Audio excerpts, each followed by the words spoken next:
Welcome to the Hard Hat Training Series. Today we're going to talk about the safe operation of front-end loaders, also commonly referred to as wheel loaders, payloaders, bucket loaders, skip loaders, scoops, and shovels. True to their many names, they are versatile machines capable of performing many tasks, including stockpiling, material handling, heavy lifting, demolition, grading, landscaping, excavations, backfilling, snow plowing, bale stacking, log removal, and so on.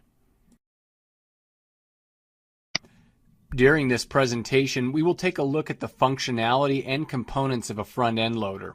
We'll also show you why it's important to conduct a thorough pre-shift inspection each day before using the equipment.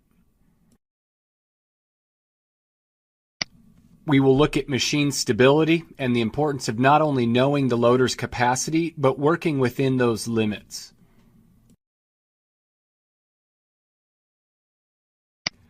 We'll emphasize the importance of planning each job and setting up the machine and site properly to avoid hazards and obstacles around the work site.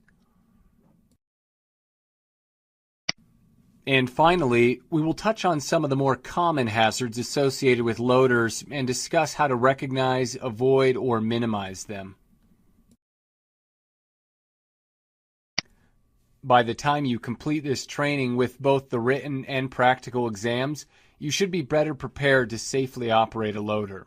You will be familiar with the equipment used by your company, have an increased knowledge of how to set up and safely operate a loader, and be able to recognize and avoid the most common hazards associated with its use. Anyone who operates heavy equipment must receive training prior to operating the machine on their own. As noted below, requirements for refresher training are also very specific. Regulations specify that an operator must take a refresher course if any of the following apply. The operator is observed operating the machine in an unsafe manner. The operator is involved in an accident or a near miss.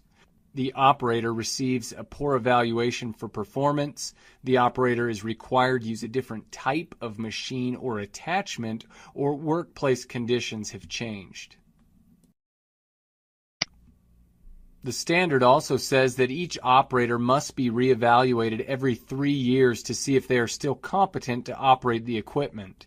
A so-called free pass cannot be awarded based on experience, age, or time on the job. The extent of the evaluation is to be determined by the employer, but should include a written and practical examination that prove continued competency.